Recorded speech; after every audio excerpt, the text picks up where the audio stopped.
Welcome to our short video tutorial. Starting January 27, there will be a slight change how you enter data for your production volume daily metric. You will see that this metric will be exchanged with the new metric, production volume conversion.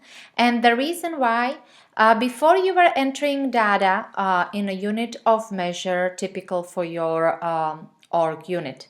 But now, regardless this unit of measure, you will be able to enter data in a system in any unit of measure that you prefer, and the system will automatically convert that data into a base unit pounds for the whole division. And to enter data, it is almost the same way as before when you click in and you want to enter your values. But now you will notice that right next to it there is a submenu and you have an option to choose from this unit of measures. So when you're entering data, choose your unit of measure. Let's say that I would like to enter it in kilopounds, but you can even enter it in any other unit of measure from this submenu, regardless whatever your org unit says. So let's say that I will enter it in kilopounds. So you enter your values, you choose your unit of measure, and you save and close. And now you will notice that the system automatically converts that values to base unit for the whole division, which is pounds. And here I would like to also point out, if you are used to entering data in unit of measure each or liter, each equals 1 pound in the system and liter equals 1 kilo. So that's just for your information.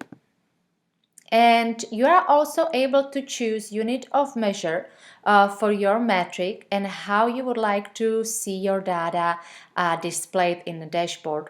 So if you don't want to see your data displayed in this dashboard in pounds, but you would like to see it in kilopounds, we are able to set it up for you. And then we'll just go ahead and set up these daily ISC production reports dashboards with the unit that is mostly used in your dashboard. But of course, if you would prefer it in different unit of measure, you can just reach out and we'll be happy to change it for you.